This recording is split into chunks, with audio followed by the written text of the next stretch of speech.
When you walk into a dark room, what's the first thing you usually do? You probably turn on the light.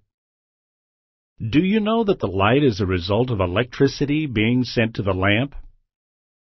What would happen if you didn't have electricity? You might stumble around in the dark. You would also have to find other ways of heating or cooling your house and cooking your food. Without electricity, you might as well forget about listening to the stereo, using the computer, or watching movies. In this lesson, you will learn about electricity, what it is, and how it works. You will learn that different materials affect how electricity moves. You will also learn about the two forms that electricity can take and explore how electricity flows from one place to another through circuits. Finally, you will look at how electricity is made and delivered to your home, ready for use. To extend your knowledge of electricity, charge ahead by clicking Continue.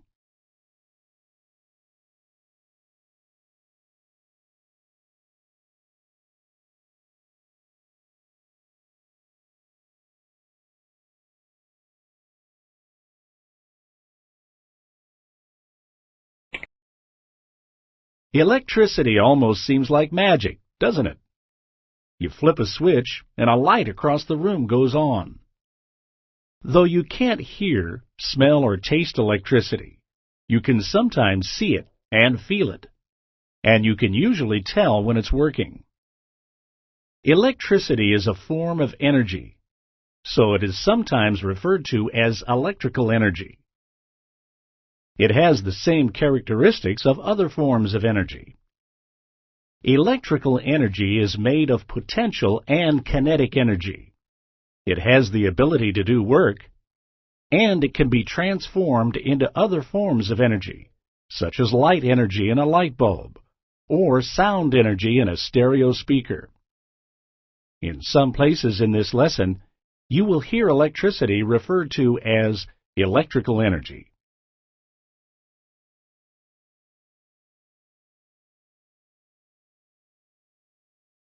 To begin learning about what electricity is, click on the highlighted button.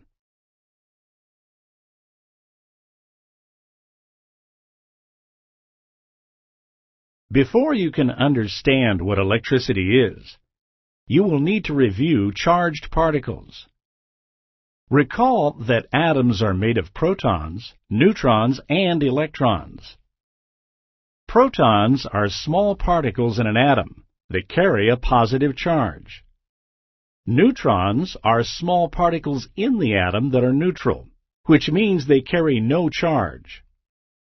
Electrons are small particles moving around the atom that carry a negative charge.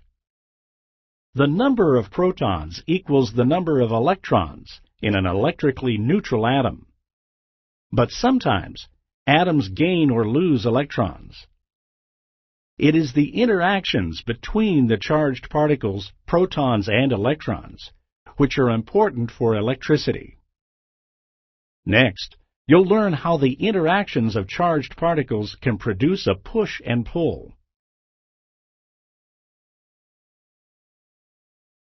Electricity is the push or pull between electrically charged particles, which are protons and electrons. So how do charged particles push and pull to produce electrical energy? You might have heard the expression, opposites attract. This describes how charged particles interact. The opposite charges of electrons and protons attract each other. The attraction is the pull force of electricity. If opposites attract, what do you think happens to charges that are alike? If you said that they are not attracted to each other, you are correct. In fact, like charges actually repel or push each other away. The positive charges on protons repel other protons, while the negative charges on electrons repel other electrons. This means that the repulsion between like charges is the push force of electricity. These two rules make up what is known as the law of electric charges. The law of electric charges states that opposite charges attract and like charges repel. Think about how this works in an atom. Electrons move around the nucleus of the atom and repel each other. What helps keep the electrons circling the protons and neutrons from just flying away from the atom? The attraction or pull toward the positive charges of the centrally located protons helps keep the electrons circling the atom.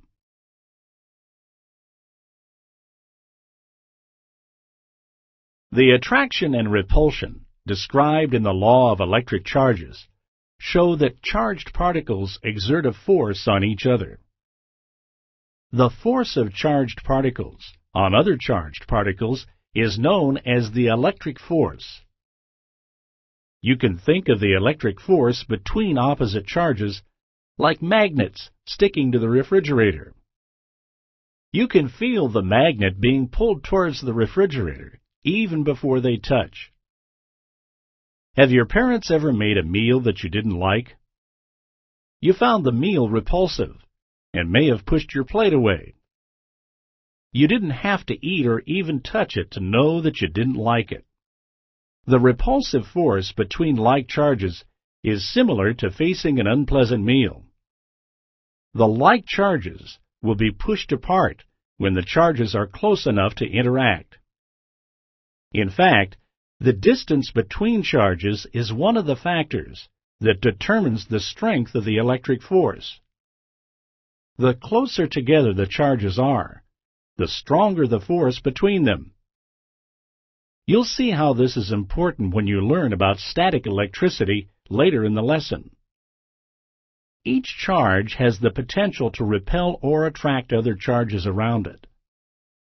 The area surrounding each charge, where it can exert a force on another charge, is known as the electric field. You can see how the electric field surrounds the charge on your screen. The electric field becomes weaker farther from the charged particle. This means that the electric force will not affect any charged particles that are outside of the electric field. To begin learning about how electricity moves through different materials, click on the highlighted button.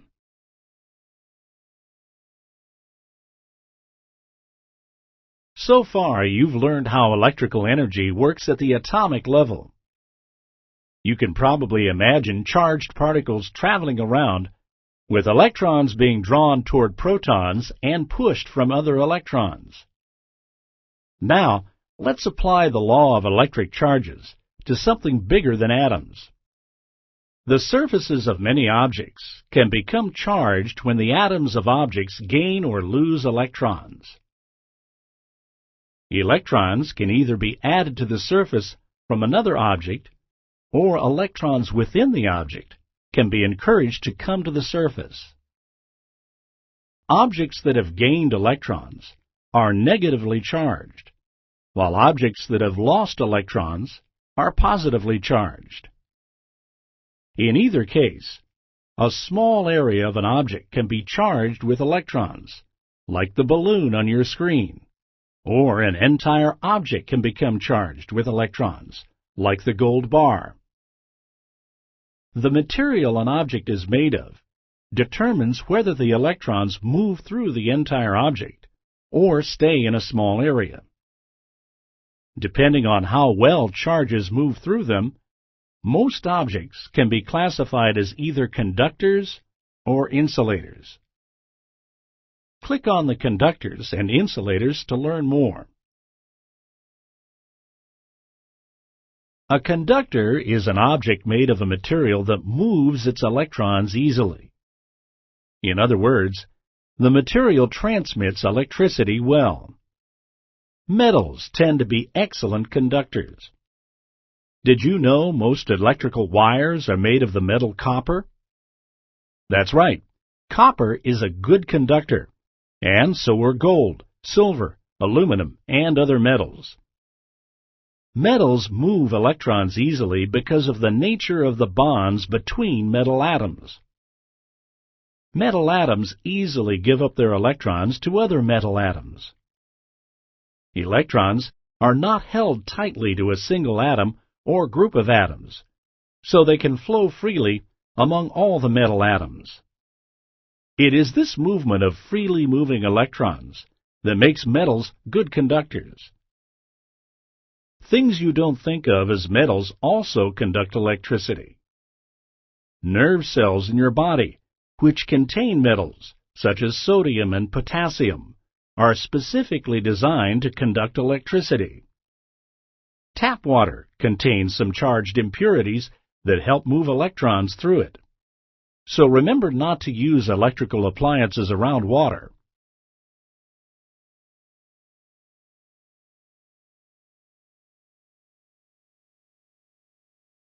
An insulator is a material that does not permit its electrons to move around easily. The electrons are kept tightly bound to their atoms. An object that is made of an insulating material may have a charged surface, but the charge will remain confined to a small area and not spread through the electrons of the object. Some common materials that are good insulators are wood, glass, air, and rubber. Insulators are often used to surround objects that transmit electricity easily, such as wires, to prevent electric shocks to people. What kind of coating do you think surrounds the power cable leaving the computer in front of you? The cable contains a metal wire, which is coated with plastic, an excellent insulator.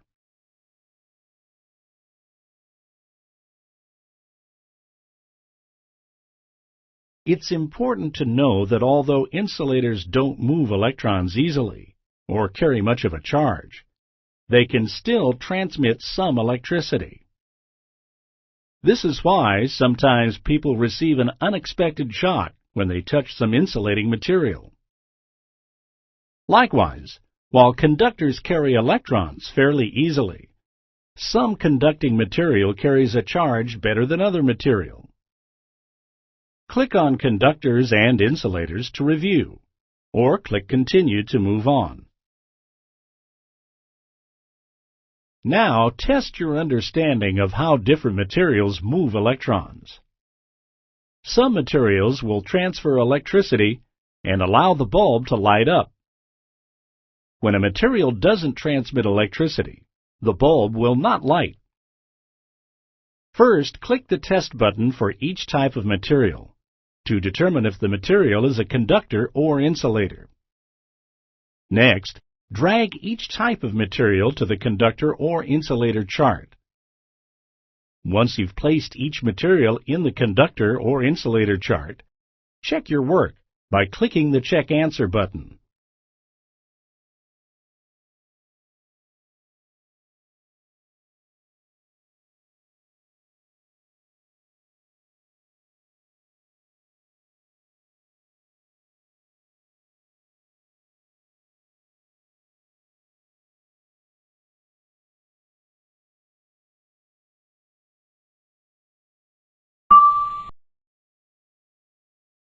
You've learned about the electrical energy between charged particles and how different materials move charged particles.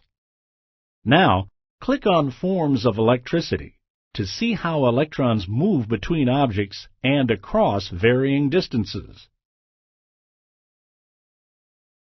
Sometimes, when you walk across the carpet and reach for the door or light switch, you receive a little shock.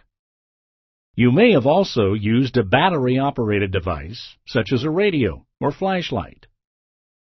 Both of these instances are examples of electricity, but they show the two different forms that electrical energy can take: static electricity and electric current.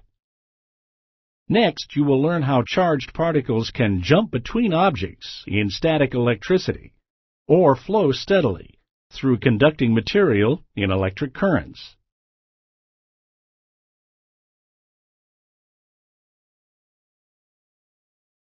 You have probably had experience with static electricity. In dry weather, sometimes your hair may stick to your sweater or jacket.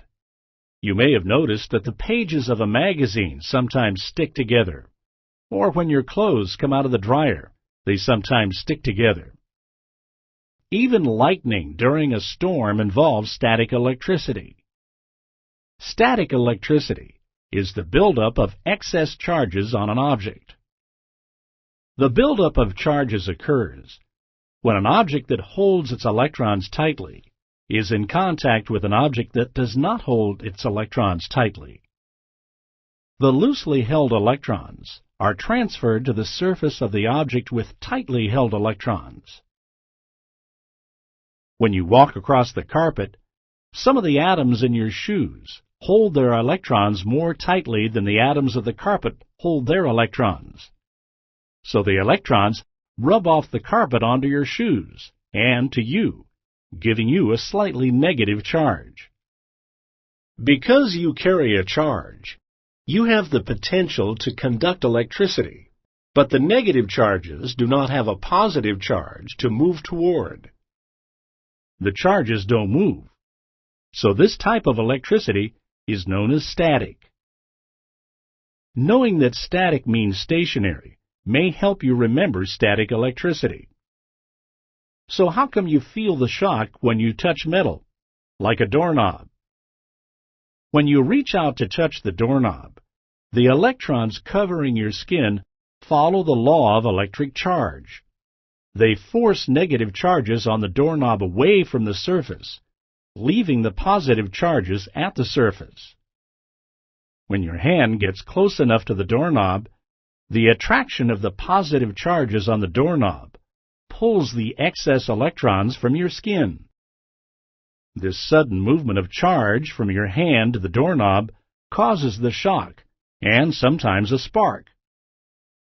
The sudden movement of electrons from one object to another is called an electric discharge.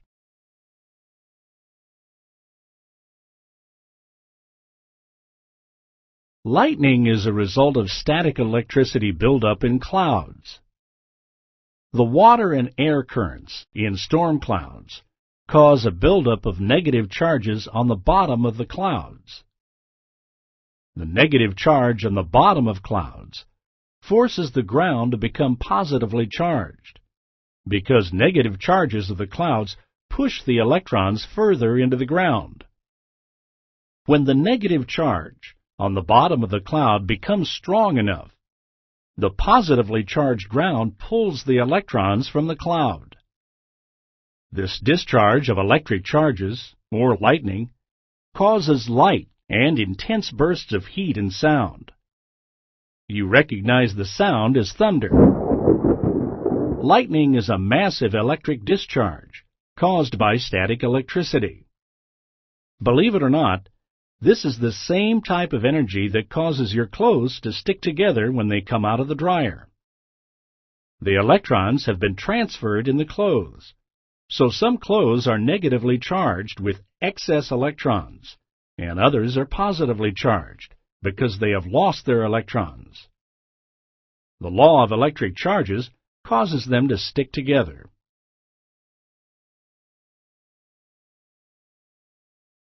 Drag the balloon to Judith's hair to build an excess of electric charge on the balloon. The electrons are transferred from Judith's hair to the balloon. Watch how the electrons on the balloon attract the positive charges in Judith's hair. When the balloon is pulled from Judith's hair, there is a little electric discharge that is mostly heard as a crinkling noise. Now, build up static electricity and cause an electric discharge in the clouds. Drag the light cloud to the darker cloud to build up electric charge in the clouds. Lightning is a massive electric discharge, releasing enormous amounts of energy that can be deadly.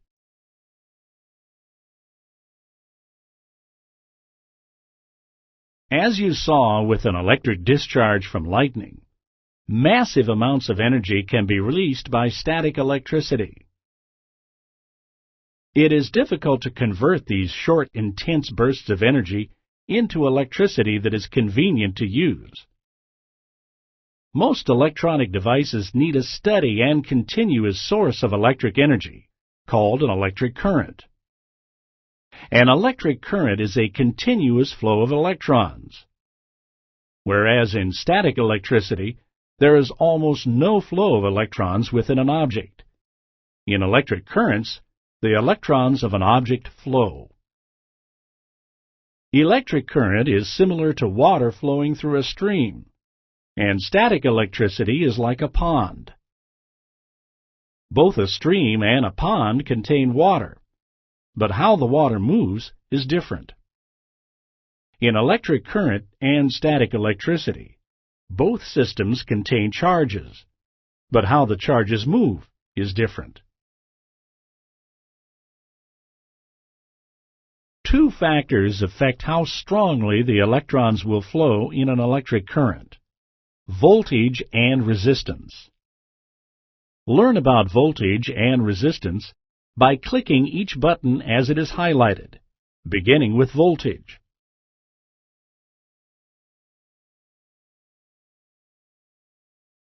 For an electric current to move, there must be a difference in charge between 2 points. By looking at the picture of water in the connected containers on your screen, can you predict which way the water will flow? The water will move into the container on the right because there is more water pressure in the container on the left. There is a difference in the force of the water. If the amount of water in the containers were equal, which way would the water flow? The answer is the amount of water in each container would remain the same because there is no difference in the force of the water in each container. Electrical energy works in a similar way. If the charges between 2 points are equal, then the charges won't move and there won't be a current.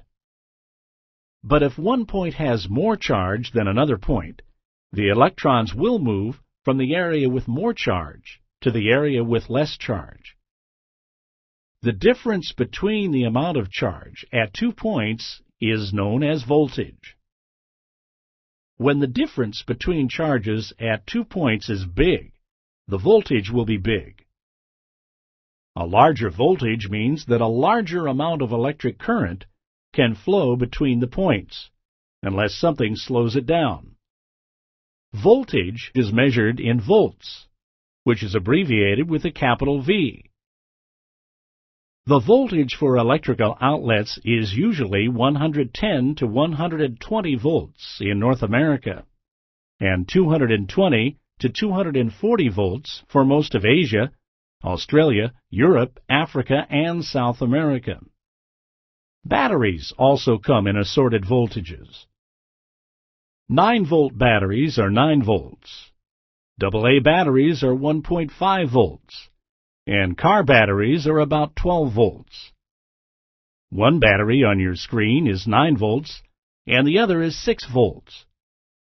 Which battery has a greater charge difference between the positive and negative ends? If you said 9 volts, you're right. The 9-volt battery has a greater charge difference between the negative and positive end than the 6-volt battery. Therefore, it has a higher voltage. This means that the electric current of the 9-volt battery will likely be more than the current of the 6-volt battery, but not necessarily. You'll find out why when you study resistance.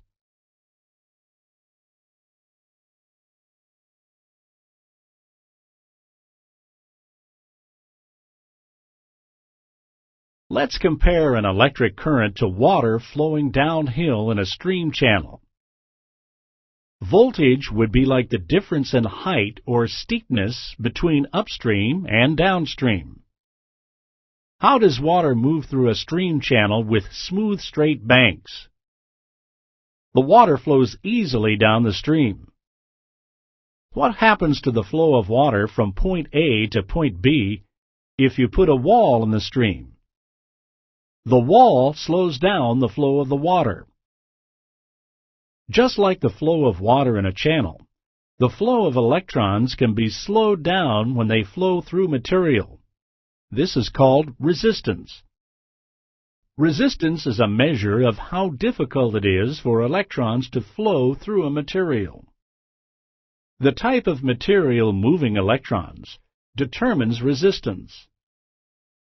Which material will have more resistance, a conductor or an insulator?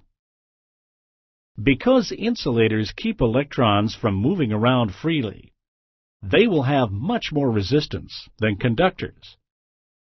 Resistance is measured in ohms, using the Greek letter omega, which kind of looks like a set of headphones. Although resistance slows the flow of electric current, it isn't necessarily a bad thing. It's how a light bulb works. When an electric current is sent to the light bulb, it moves freely through the wires to the light bulb. When the current reaches the light bulb, it passes through a special filament within the light bulb. The filament is not a good conductor. It has a high resistance. Much of the electrical energy that flowed easily to the light bulb changes into heat and light energy when resistance in the filament slows the electric current down. If it weren't for resistance, some types of light bulbs you use wouldn't work.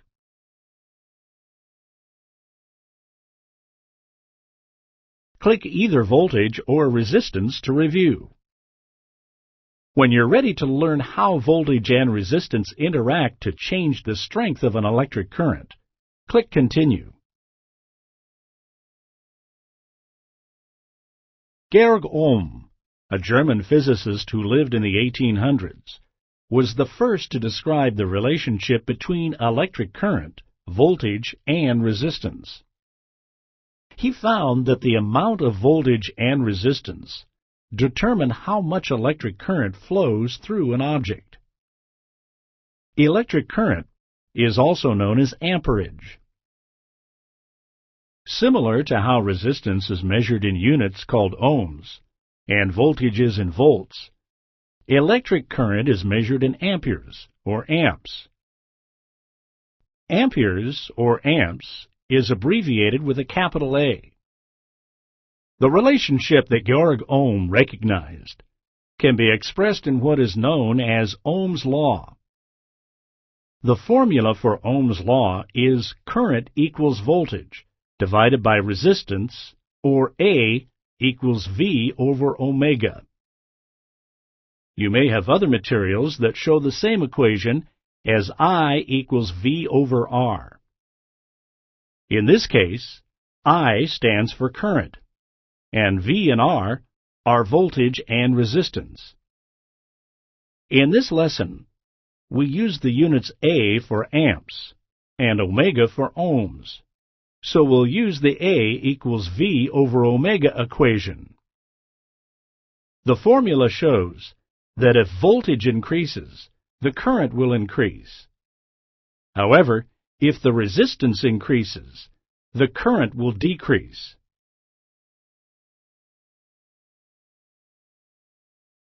A 9-volt battery has more voltage than a 6-volt battery, so the 9-volt battery can produce more amperage or current. What if you had two 9-volt batteries with wires that had different resistances hooked up to light bulbs, as you see on your screen? One of the wires is a good conductor, and the other wire is a poor conductor. Which battery wire arrangement will carry less current? If you guess the battery with the poor conductor, you're right. The battery with the poor conductor will produce less current because the larger resistance in the poor conductor slows the flow of electrons down.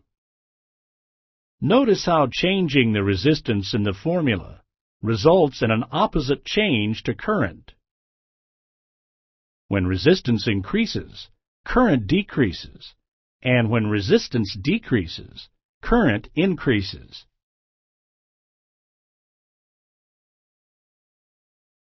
Now practice changing the voltage and resistance to see how the changes affect the flow of electric current. Simply drag the slider bar to change the settings and notice how it affects the light bulb and the Ohm's law equation. Once you're ready to answer some questions about current and continue studying electricity, click the Done button.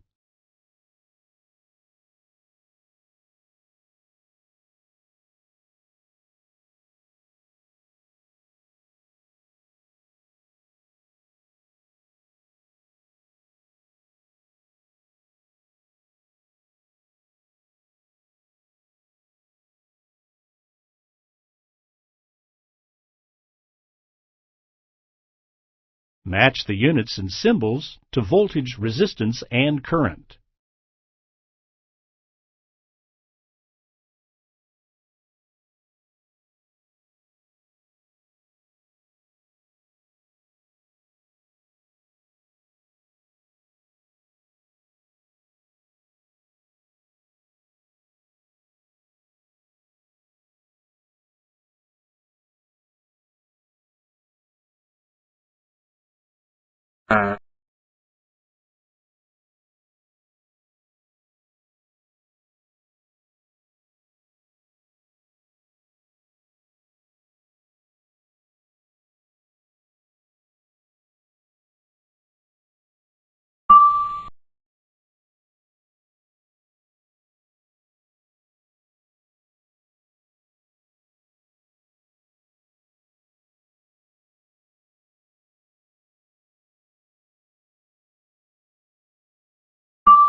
Electric currents can flow in two different ways. The current can either flow continuously in one direction, or the current can switch directions back and forth. Direct current, or DC, is the continuous flow of charges in one direction. A battery produces direct current.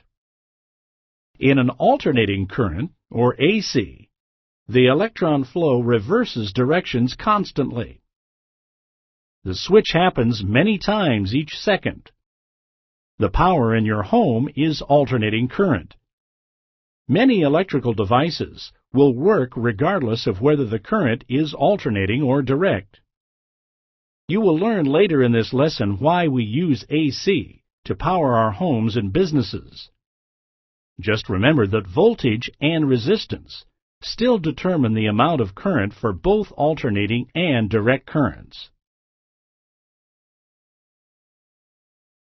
We've looked at how electric current works, how easily it moves through different materials and different types of electric current. But how does a current move from point A to point B? Click on Circuits to find out.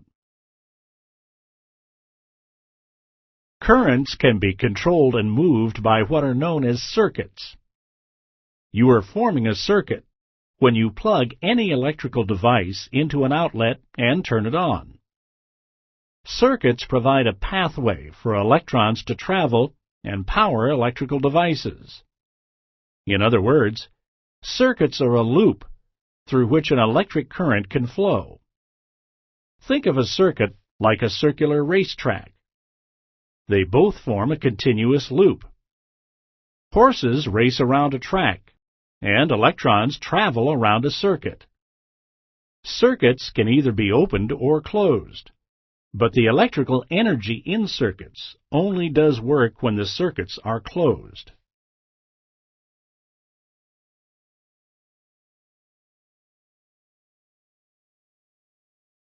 A closed circuit is a complete loop through which electricity flows. When you unplug a device or turn it off, the circuit is opened. An open circuit is an incomplete circuit or loop that electrons can't move through because of the interruption. Think about the racetrack again. If part of the track was missing, the horses couldn't finish their run to the finish line. If an electric circuit is not complete, it is open. So just like the horses couldn't reach the finish line if there's a gap on the track, no electricity can flow through an open electric circuit. Using a switch in a circuit allows you to open or close the circuit. The switch is a bridge that can be flipped to join or separate each part of the circuit. When you turn on the light, you close the circuit, so the electric current can flow to the bulb. A closed circuit is commonly referred to as just a circuit. All circuits can have anywhere from one electrical device, like a battery powering a flashlight, to numerous electrical devices, like the outlets around your home, that power computers, monitors, lights, televisions, stereos, and microwave ovens. You've learned that circuits have to be closed to work, but how do they control and move the amount of current flowing in the lines? There are two types of circuits, series and parallel. The two types of circuits are arranged differently to manage how much current flows through the circuit and what path it will follow. To learn how series and parallel circuits work, click on the circuits in any order.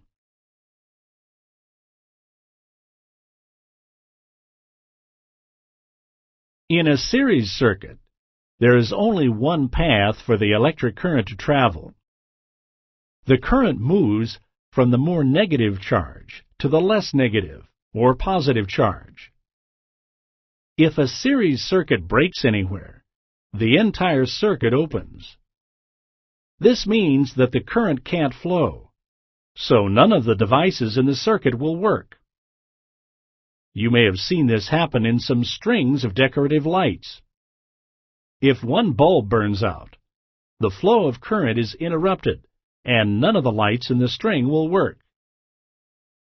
Another way to think about it is that all the devices on a series circuit have to be on for the circuit to be closed and work. Imagine turning on a stereo that was in a series circuit with other devices. You would have to turn on all the other parts of the circuit, the light, the toaster, the computer, the TV, and then the stereo, to make it work, even if you just wanted to hear the stereo. This isn't very efficient. This is why series circuits are not used for most of the wiring through your home. So why should we use series circuits? Series circuits are often used in simple devices, such as flashlights or radios. Series circuits also play an important role in electrical safety, as you will see when you learn about fuses and circuit breakers.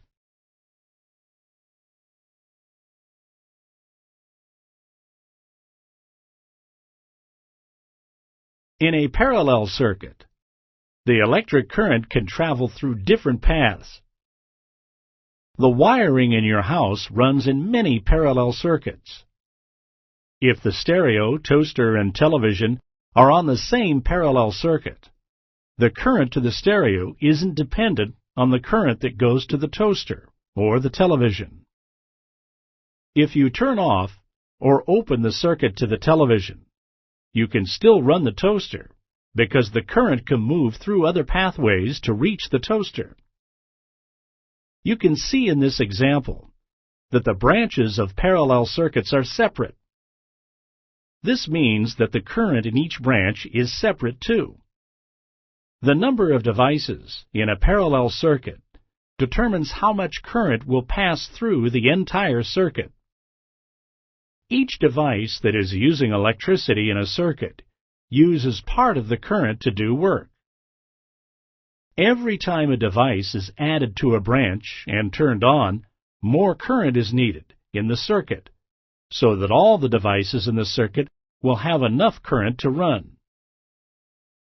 This means every time you plug in and turn on another electrical device in a circuit in your home, you will be using more current, or a larger amount of electricity. When the current increases, the wires in the circuit become hotter, and fire becomes a danger. Later, you will see how fuses and circuit breakers prevent fire danger caused by too much current.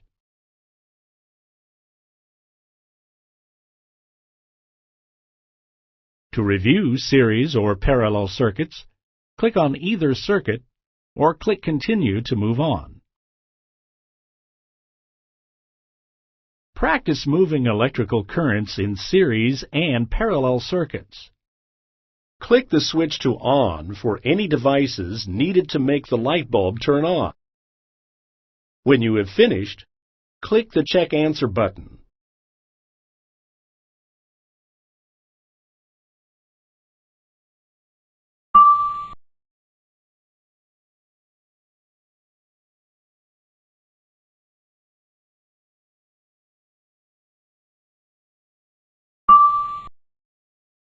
In this circuit, the green light keeps going out.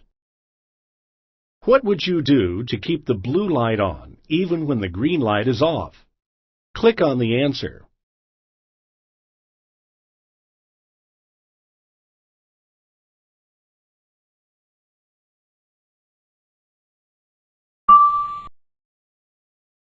How can you make this series circuit a parallel circuit for the green and blue lights?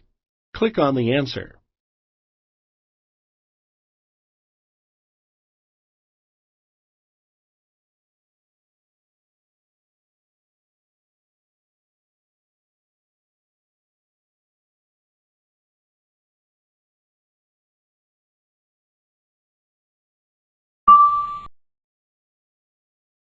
To manage the flow of electric current, circuits can be arranged in different ways.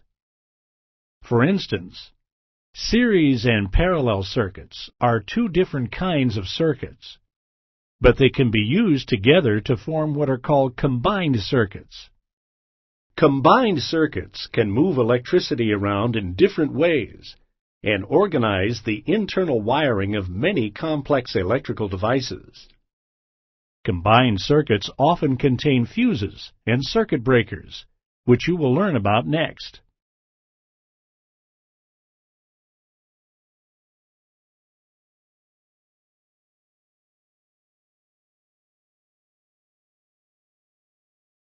As you turn on electrical devices in your house, parallel circuits draw more current into your home. You can turn on lots of devices using parallel circuits, but you can pull in so much electric current that the wires begin to heat up. The increasing heat can cause a fire if the circuit is not set up properly. To prevent the electric current and heat from becoming dangerous, all buildings with electricity should have either fuses or circuit breakers. Fuses and circuit breakers are safety devices that can prevent fires from starting because of too much current. How do they work? Electricity usually enters a building at one point through a main switch or electrical box. In the main switch, the line divides into numerous parallel circuits. Before leaving the main electrical box, each parallel circuit first passes through a fuse or circuit breaker in a series circuit. An electrical fuse contains a piece of metal that is a conductor and allows the current to flow. When the current is too high, heat causes the metal to melt. When this happens, the fuse is said to have blown, disconnecting or opening the circuit. A circuit breaker also contains a piece of metal that carries the current. However, instead of melting, when the metal in a circuit breaker gets too hot, it bends, or the circuit breaker trips. When the metal bends, it makes a switch flip off and opens the circuit so no current moves through. Blown fuses can be replaced and circuit breakers can be switched back on. But if you don't reduce the number of electrical devices in the circuit, an overload of current will cause the fuse or circuit breaker to overheat again.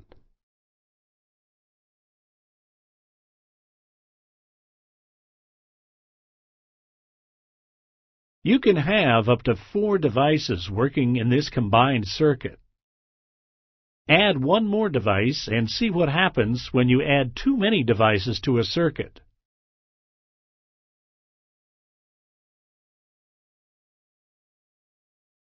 The extra device tripped the circuit breaker in this circuit. Remove at least one device and flip the circuit breaker back to make the circuit work again. Good job! You've reduced the current to a safe level.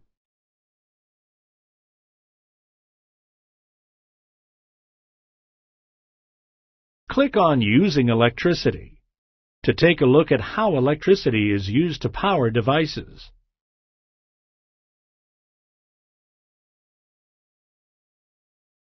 Electrical energy is incredibly valuable. It can easily be converted into different types of energy and used to do work, such as keeping food cool, lighting dark rooms, toasting bread, or drying hair. Electrical energy converts to thermal, light, sound, and other forms of energy. The rate or speed at which electrical energy is converted and used to do work is called electric power and is measured in watts. Watts are abbreviated with a capital W. You may know that light bulbs come in different watts. A 60-watt light bulb uses 60 watts of electric power when it converts electrical energy to light energy. Which light bulb do you expect to produce more light energy, a 40-watt or a 100-watt bulb? A 100-watt light bulb uses more electric power to convert electrical energy to light energy, so it will produce more light. But it will also use electrical energy at a faster rate than a 40-watt bulb. As you look at appliances in your home or in stores, notice that all electrical devices have an electric power rating that is measured in watts.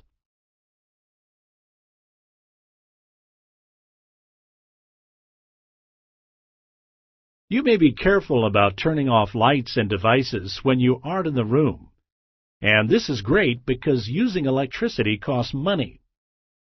When electrical devices are turned on, they draw electricity into the circuit. In other words, electricity is consumed or used when electrical devices are on. Instead of measuring how long each device is on and its electric power rating, or watts, power companies measure how much electric power is used during a certain period of time, usually the hours in a month. Power companies measure your total electrical energy consumption in kilowatt hours. A kilowatt hour is the total amount of power used by electrical devices in an hour. A kilowatt hour is abbreviated as kWh or kWhr. A kilowatt is 1,000 watts. Instead of using large numbers with watts, we use the term kilowatts because it is more convenient to use smaller numbers. For example, it is easier to say 100 kilowatts than 100,000 watts.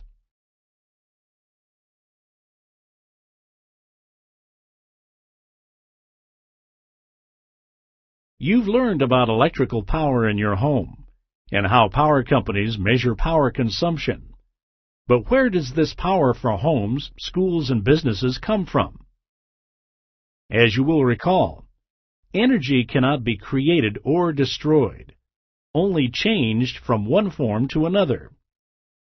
Electrical energy can occur naturally, but for people to use electrical energy, it needs to be converted from other energy sources. You probably know that some energy sources are fossil fuels, nuclear, water, solar, wind, geothermal, and biomass. Most energy sources are converted to electrical energy through a series of steps. Usually, the first step is to use the energy sources to heat water to produce steam. For example, fossil fuels are burned to heat the water that will become steam. Pressure from the steam then forces a machine called a turbine to turn. At this point, the energy has been converted from the energy source to the energy of motion, kinetic energy, in the steam and the turbine. The kinetic energy of wind and falling water can power turbines directly instead of first generating steam. How is the kinetic energy of the turbine converted to electric energy? The turbine spins a magnet surrounding a coil of wire wrapped around an iron core. This piece of equipment is called a generator. The moving magnet forces an electric current to form in the wire. You can learn more about the interactions of magnets in generating electricity in other physical science studies. Generators use kinetic energy to produce AC, alternating current, which is the same type of current that you use in your home. In contrast, batteries produce DC, or direct current, from stored chemical or potential energy.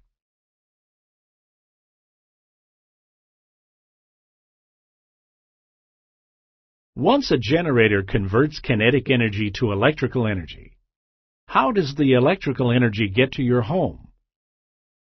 You have probably seen high-power electrical lines like the ones on your screen. First, power plants use generators to produce lots of power, in the thousands of kilowatts. Power is then transmitted across power lines to homes, schools, and businesses. By increasing the voltage in these power lines, large quantities of electrical energy can be moved around fairly easily over enormous distances. High voltage lines can carry incredible amounts of potential electrical energy, up to 750,000 volts. As you know, the large voltage means that there is a large difference in charge between each end of the power line. High voltage lines do not connect directly to your house. They carry too much electrical energy to enter your home safely, so the energy is decreased by passing through what is known as a transformer. A transformer is a piece of equipment that uses magnets to change the voltage of an alternating current. The voltage of direct current cannot be changed as easily as alternating current. This is another reason people don't use DC current in homes, businesses, and schools. There are a variety of types of AC transformers, but all transformers will either step up or step down the voltage, meaning they either increase or decrease the voltage. To find out why we use transformers to change the voltage, click on either transformer.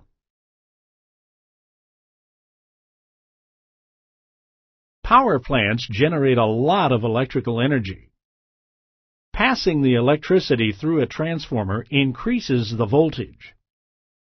This increases the difference between the charge at the power plant and the charge in the high-voltage power lines. The transformer steps up or increases the voltage. For instance, a wind generator may produce electrical power at 750 kilowatts, which could be sent out over power lines at 690 volts. Instead, by stepping up the voltage to 30,000 volts, the potential difference between the charges at either end is much greater. The advantage to stepping up the voltage is that substantial amounts of electricity can easily be moved across great distances with little energy loss.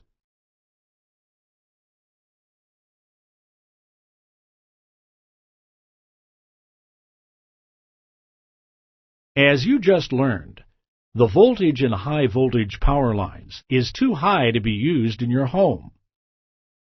You don't have any appliances that can use the difference in charge of 750,000 volts. Recall that the standard voltage that runs most electrical devices will be 110 to 120 volts in North America and 220 to 240 volts in most other countries. The voltage in the high voltage power lines needs to be stepped down. In other words, the high voltage needs to be decreased to a lower voltage. The voltage is usually stepped down at several different transformers. Some transformers, like this one, are used at power substations to reduce the extremely high voltages before electricity is moved around to neighborhoods. Other transformers reduce the voltage even more so that it can be used in your home.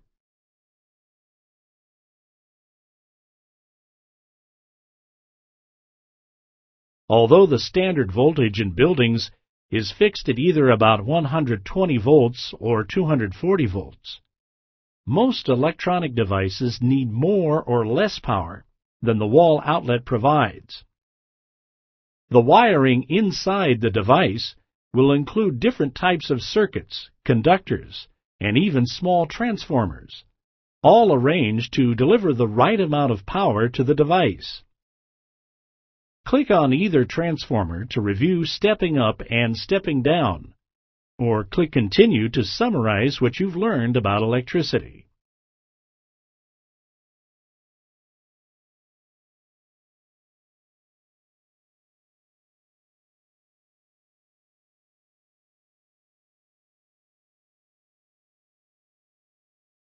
You have now learned the basics about how the interaction of atomic charges causes electrical energy.